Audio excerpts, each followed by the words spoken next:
hewan satu ini? Yap, betul sekali.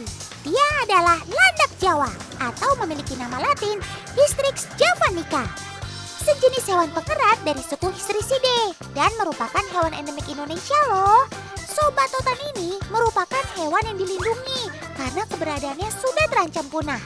Jadi, Sobat Totan ini memang harus dijaga dan dilestarikan. Tapi, Totan jadi sedih nih. Ketika Sobat Totan yang sudah terancam keberadaannya ini, masih ada aja yang menangkap untuk kemudian dikonsumsi. Ya ampun, kasihan. Tapi Otan gak akan tinggal diam.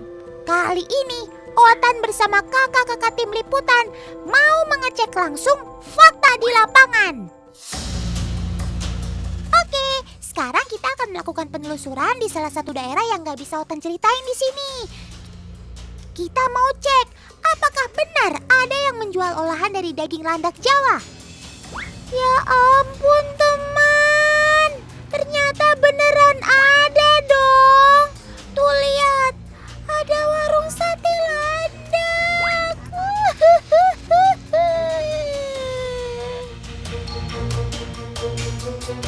Kasihan nasib Sobat Otan, berakhir di atas arang panggangan.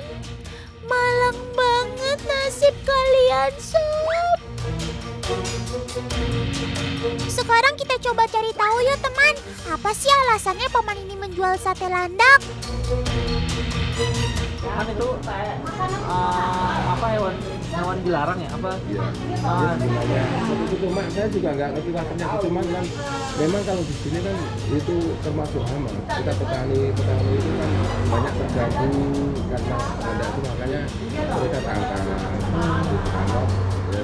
Kalau udah nangkep mereka kan akhirnya untuk apa? Akhirnya kan dijual juga. Saya dulu juga nggak ngerti sih landak, cuma ada yang nawarin gini.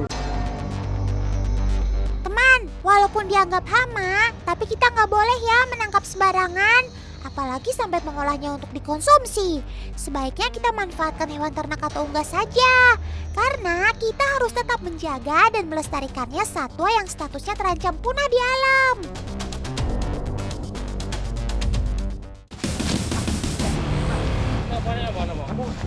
Enggak mengguni kono kecetak. Neng di Mengguni puhung. Iso arep kono terus ada mudun titik enak ngguni. Ya ayo tidak.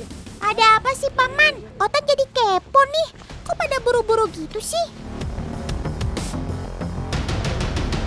Ya ampun, kenceng-kenceng banget lagi larinya. Ada apa sih, ada apa? Coba ceritain ke Otan.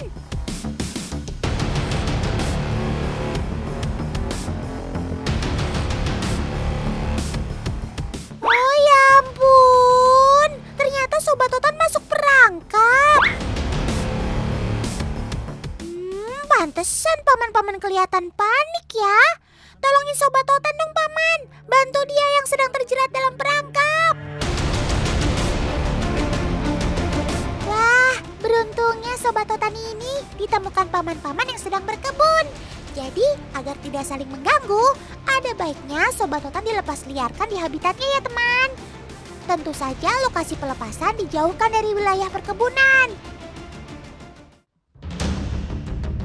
Oke paman, ayo kita bawa Sobat Otan ke dalam hutan ya. Biar aman dan bebas dari tangan-tangan nakal. Oh ya teman, nggak boleh sembarangan ya jika hendak melepas liarkan Sobat Otan ini ke alam. Ada beberapa aturan yang harus diperhatikan. Mulai dari cara membawa si landak Jawa ini, seperti yang dilakukan paman-paman ini dengan cara menggunakan kayu untuk memindahkan si landak. Tujuannya agar memudahkan saat mengangkatnya dan juga tidak terkena durinya. Selain itu, lokasi pelepas liaran juga menjadi salah satu syarat penting. Untuk si landak Jawa ini pastinya harus sesuai dengan habitatnya ya, seperti di tengah hutan yang jauh dari pemukiman.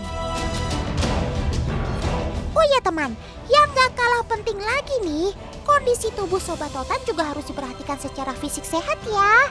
Nah, baru deh, siap dilepaskan di alamnya. Makasih ya Paman sudah membantu Sobat Totan. Bye-bye Sob, hati-hati ya. Semoga kamu tetap lestari dan jangan nyasar-nyasar lagi ke perkebunan warga ya.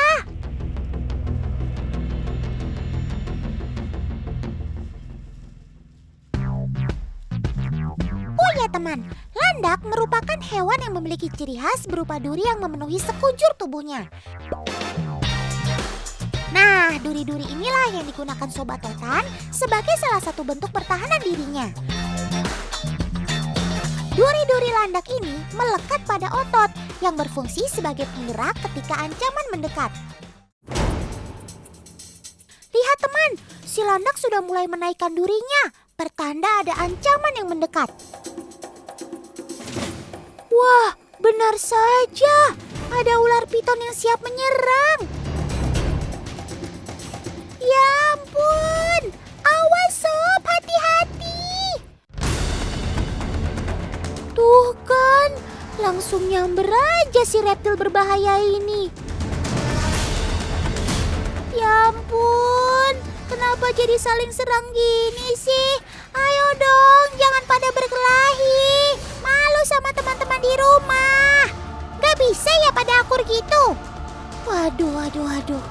Jangan didekati lagi dong Sob ularnya, nanti kamu digigit lagi loh.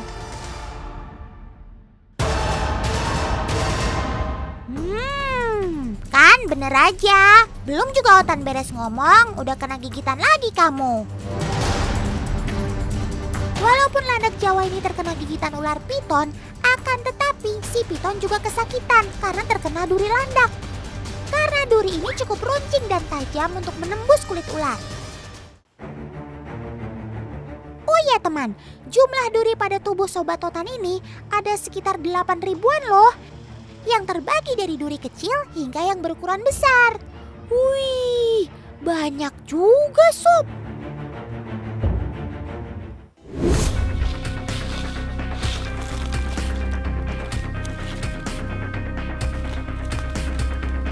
Jahat!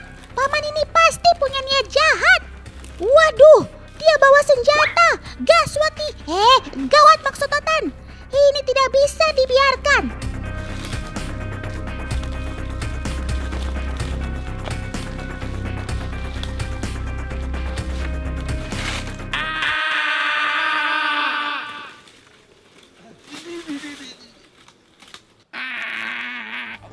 Nah kan, kena getahnya sendiri.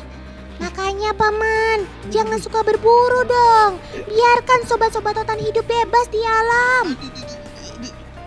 Ngomong-ngomong, Paman nginjak apa sih? Oh alah, ternyata Paman menginjak bulu. Maksud Totan tertusuk duri landak teman. Ya iyalah Paman, kalau sepatu boot seperti ini mah pasti lewat sama duri Sobat Totan si landak. Kalau kalian masih tidak percaya duri Sobat Totan ini sangat tajam, nih Otan buktikan. Gak tanggung-tanggung, Otan akan mengujinya dengan ban mobil. Iya, ban mobil, yang pasti jauh lebih kuat dibanding boot Paman pemburu tadi.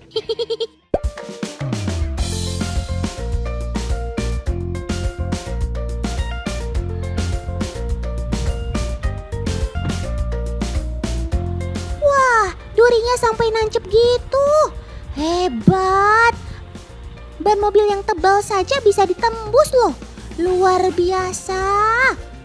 Memang tidak salah, bulu tajamnya menjadi pelindung sekaligus senjata andalan sobat si pengerat ini. Nah, ngomong-ngomong soal landak, sudah pada tahu belum kalau di dalam laut juga ada landak loh? Ini dia si bulu babi alias landak laut. Jadi kamu tuh babi apa landak sih Sob? Oh iya teman, walaupun landak laut ini tenang dan cukup lamban, tapi kalian harus tetap waspada ya. Kalau tertusuk duri si landak laut ini, bisa mengakibatkan tubuh tidak dapat digerakkan, demam dan rasa nyeri yang hebat, bahkan sesak nafas. Di seluruh dunia tersebar sekitar 200 jenis si landak laut ini teman. Makanya nggak heran kalau menemukan ada landak laut yang bentuknya cantik-cantik kayak gini.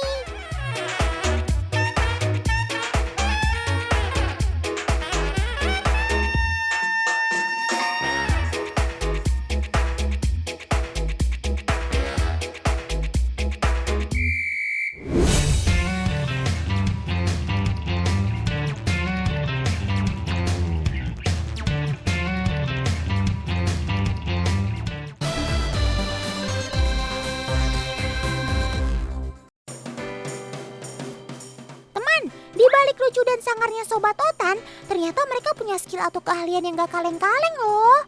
Ada yang jago menembak, terbang, navigasi, kekuatan, sampai lompatan. Kira-kira siapa aja ya mereka? Cekidot!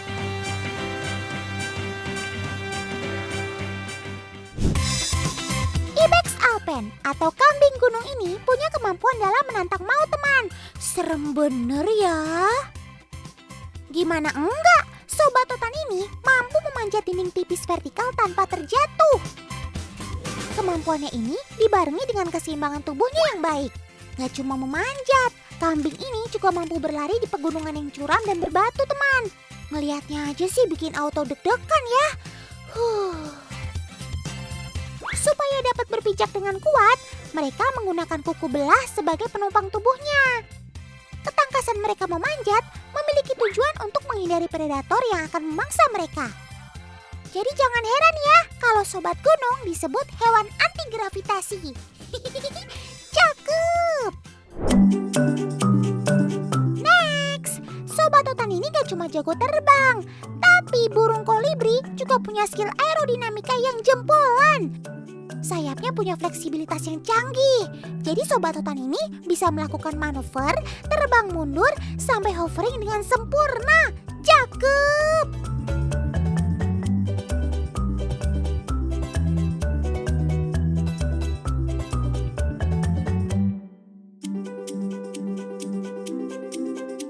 Ini dia yang namanya hovering teman, alias terbang melayang di tempat. Bukan tanpa usaha loh. Kolibri harus mengepak 15 hingga 20 kali per detik untuk bisa terbang melayang seperti ini. Kermaks! Keren maksimal! Kalau Otan perhatikan, cara kolibri makan cepat sekali ya. Sob, hati-hati keselak. Kepakan sayapmu juga cepet banget Sob, sampai nggak bisa terlihat di kamera biasa. Kayak pakai jurus pukulan 1000 bayangan. Komeditor, Otan minta gambar yang slow motion ya. Nah, kalau gini baru kelihatan. Ternyata sayapnya memang terlalu cepat untuk ditangkap kamera teman. Dalam tayangan lambat saja masih kelihatan cepat banget kepakannya. Sayap kolibri mampu efisien memutar kepakannya agar aliran udara yang dihasilkan membuat tubuhnya melayang di tempat. Jadi dia bisa berhenti di tempat dan fokus makan dengan tenang.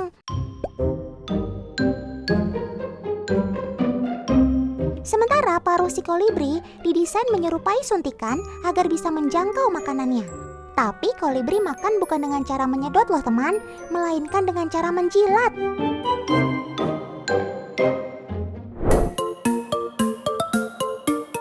Selesai nih teman, masih ada Sobat Otan yang mau pamer kemampuannya. Langsung gasken sob. Nah Sobat Otan yang satu ini gak usah ditanya lagi deh soal kemampuan tembak-menembaknya. Yaps, siapa lagi kalau bukan ikan sumpit. Tembakannya cepat dan presisi, target langsung KO deh pastinya.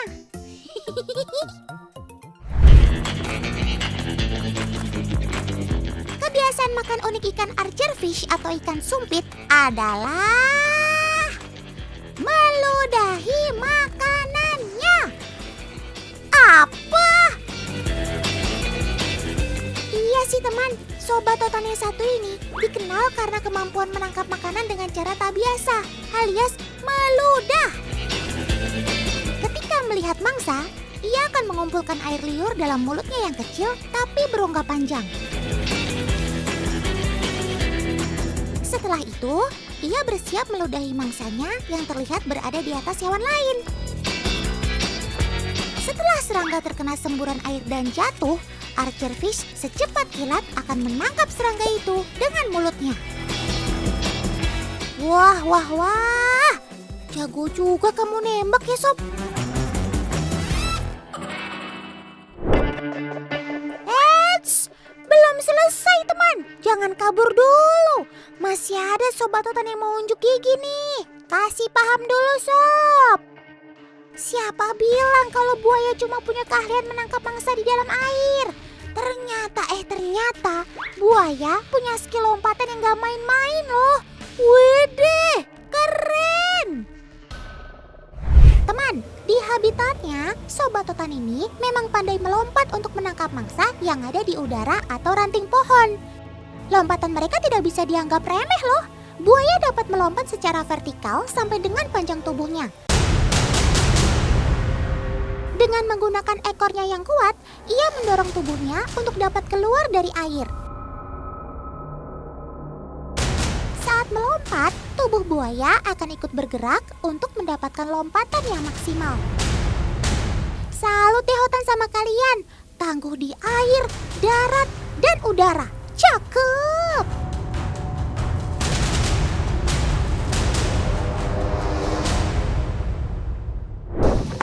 Cepetan atuh, bisa keburu hujan. Gimana mau kenceng, Neng? Orang ditariknya pakai itu.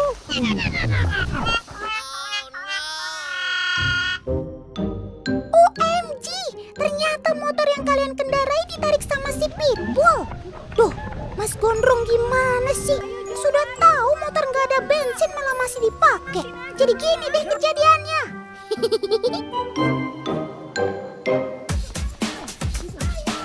Otan kasih informasi. Jika dilihat dari anatominya, Pitbull terlihat sebagai anjing yang kuat. Mereka memiliki struktur tulang-tulang yang kokoh serta otot yang kekar dengan urat yang menonjol.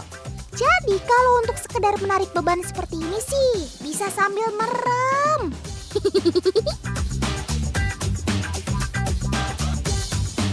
Apalagi Pitbull termasuk anjing yang tidak mudah menyerah terhadap tantangan.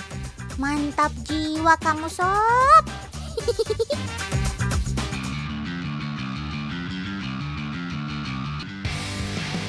Untuk melakukan kegiatan tarik beban seperti ini, sebelumnya Pitbull harus melalui berbagai proses latihan. Karena pada dasarnya, Pitbull sudah memiliki modal untuk dapat melakukan aktivitas seperti ini. Nah, untuk melakukan adegan ini juga dibutuhkan harness khusus agar saat menarik beban, Sobat Otan ini tidak mengalami cedera, teman.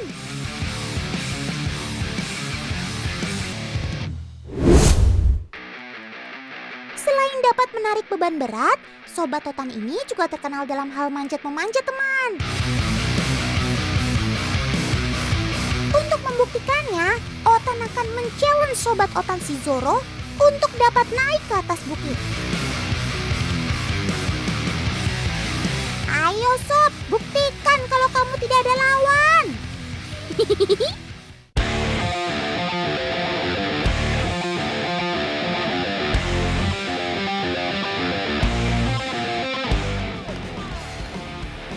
Gak butuh waktu lama, si Zoro langsung berlari menaiki bukit batu ini, teman. Jika dilihat, ia tidak mengalami kesulitan sedikit pun. Keren ya. Tubuhnya yang atletis dan kekar membuat mereka sangat ahli dalam memanjat. Ditambah dengan sifatnya yang gigih dan tidak mudah menyerah, membuat memanjat bukanlah hal yang sulit bagi mereka. Padahal area bebatuan ini cukup licin, teman. Bisa saja saat Zoro memanjat tadi terpeleset kalau ia tidak pandai menyeimbangkan badannya. Jadi sudah terbukti ya teman, kalau Sobat Otan ini juga tangguh di berbagai kondisi medan.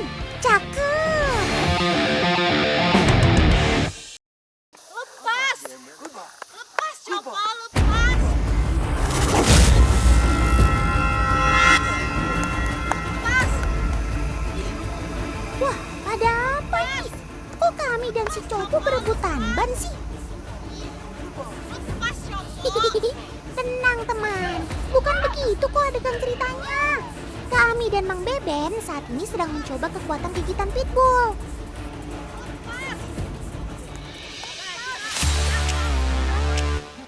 Sobat Totan ini terkenal dengan kekuatan gigitannya yang bisa mencapai 235 PSI. Saat menggigit, Sobat Totan ini tidak akan diam begitu saja, teman. Ia akan menggoyangkan kepala dan badannya agar target bisa mengalami cedera yang sangat parah. Sifatnya yang agresif juga membuat Sobat Totan ini tidak akan dengan mudah melepaskan gigitannya. Pitbull cenderung akan terus menyerang sampai targetnya betul-betul sudah tidak berdaya. Serem ya.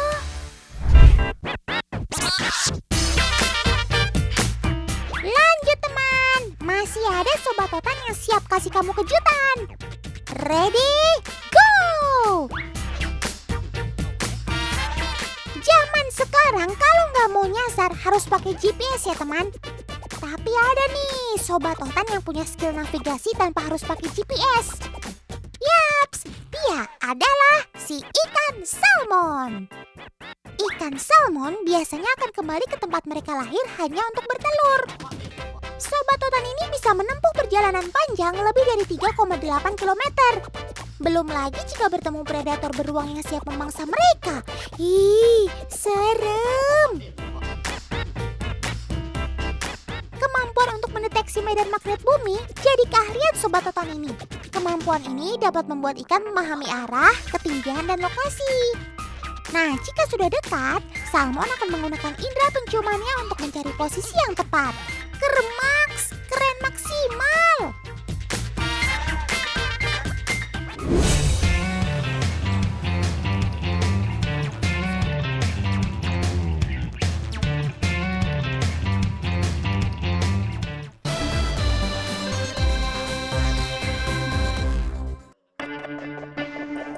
Loh, kok ini banyak asap ya? Ada apa ini? Coba Om Editor, kita cari penyebabnya. Otan takut terjadi kebakaran. Tidak, ada bakaran jerami di tengah sawah. Gak bisa dibiarin, kan bahaya buat Sobat Totan. Karena area ini bisa saja dilewati itik kalung dan kawanannya. Itik, kamu jangan lewat sana. Stop! Sob, minggir Sob, itu ada sisa bakaran. Berhenti Sob, sebelum kamu manyap. Wele, kok kamu santai-santai aja? Padahal yang kamu lewatin itu panas loh. Itu kan sisa kobaran api. Coba Om Editor putar ulang. Totan masih ragu. Ini Sobat Totan atau kawanan debus ya? Kok sakti begitu sih? Hah? Bener aja. Si Tiki-Tiki ini aman-aman aja tuh bolak-balik mondar-mandir di atas panas. Alasannya karena kaki itik tidak memiliki syaraf atau pembuluh darah, sehingga ia tidak peka dengan suhu tinggi di kakinya. Ditambah sebagai hewan berdarah panas, itik memiliki sistem tubuh untuk mempertahankan suhu badannya meski kondisi lingkungannya panas. Keren banget kamu Sob. Wah, rame banget. Yang tua, yang muda, yang bapak-bapak, yang ibu-ibu, semua pada ngumpul di sini. Semuanya pada sibuk nih. Ada yang lagi milih-milih, tawar-menawar, sampai akhirnya sepakat, terus bawa pulang deh hewannya. Ya beginilah teman, suasana kalau lagi ada di Pasar Bandongan Magelang. Apalagi saat pasaran pon seperti hari ini. Wah, bejibun alias banyak banget yang datang. Para pedagang dan pembeli hewan di seantero jagat Magelang berbondong-bondong datang ke sini. Loh, kok paman kayaknya gampang banget ya megang Sobat Totan si itik kalung? Padahal mereka ini kan termasuk hewan lincah ya? Sepertinya ada rahasia di balik batu ini. Oke deh, kita singkap tips memegang itik dan para kawanannya yuk. Kemono Meditor, kita pindah ke TKP. Untuk memegang itik ada banyak caranya loh. Ayo kita tanya Pak dosen ya.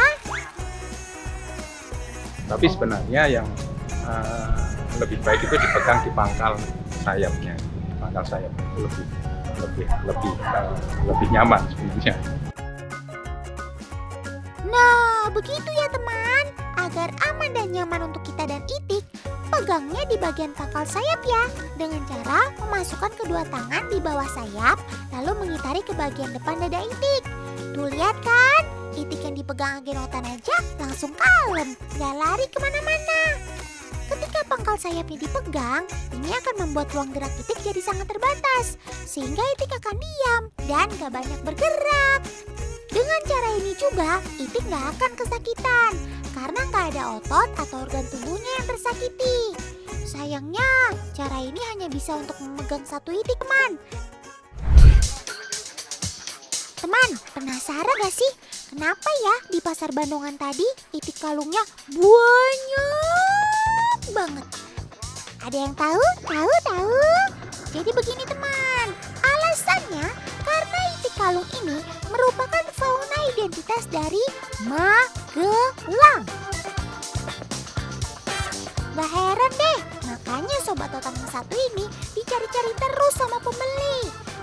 Dari namanya itik kalung, udah jelas dong ciri khas dari fauna ini ada lingkaran yang menyerupai kalung putih di lehernya. Keren banget kamu Sob, ketika lahir langsung punya perhiasan.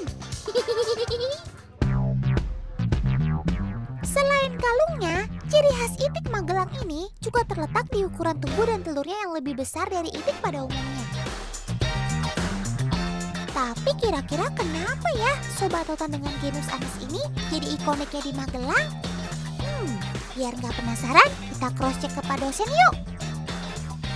Jadi itik itu memang berkembangnya di Magelang. Jadi berkembangnya di Magelang. Jadi tidak ada di daerah lain. Gitu. Jadi memang di Magelang. Mungkin dulu dari itik macam-macam disilangkan atau kemudian membentuk ciri spesifik seperti itu. Sehingga orang melihat oh ini itik Magelang. Ditambah, telur itik juga sangat berperan penting dalam proses perekatan batu-batu saat pembangunan candi di Pulau Jawa masa itu. Ingat dong candi megah yang masuk keajaiban dunia di Magelang? Yaps, Candi Borobudur. Jadi kalau ngomongin soal peninggalan sejarah, selain Candi Borobudur, Magelang juga punya satu lagi ya.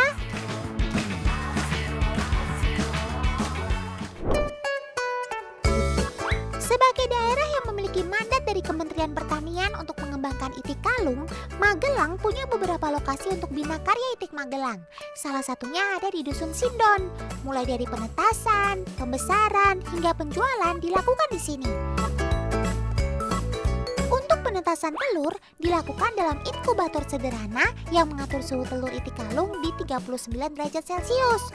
Biasanya dari 100 telur, perbandingan jantan dan betina ialah 60 dan 40. Bila telur sudah menetas, anakan akan langsung dipindah ke inkubator kering hingga bulunya bersih dan tegak badannya. Kalau ada telur yang gagal tetas, langsung disortir agar aman untuk anakan lainnya. Gak butuh waktu lama, selang 1 hari, anakan itik sudah siap dijual atau dipindah ke kandang pembesaran. Sebelum dijual, anakan itik harus dipilah berdasarkan jenis kelaminnya. Ada kelompok jantan dan kelompok betina. Kalau anakan jantan, paruhnya berwarna coklat tegas, sedangkan betina paruhnya berwarna lembut atau pudar. Selain dari paruh, bisa dilihat juga dari suara dan bulunya. Suara anakan itik betina jauh lebih nyaring dengan bulu yang halus kekuningan. Sedangkan anakan jantan, suaranya lebih serak dengan bulu yang sedikit kasar dan kecoklatan.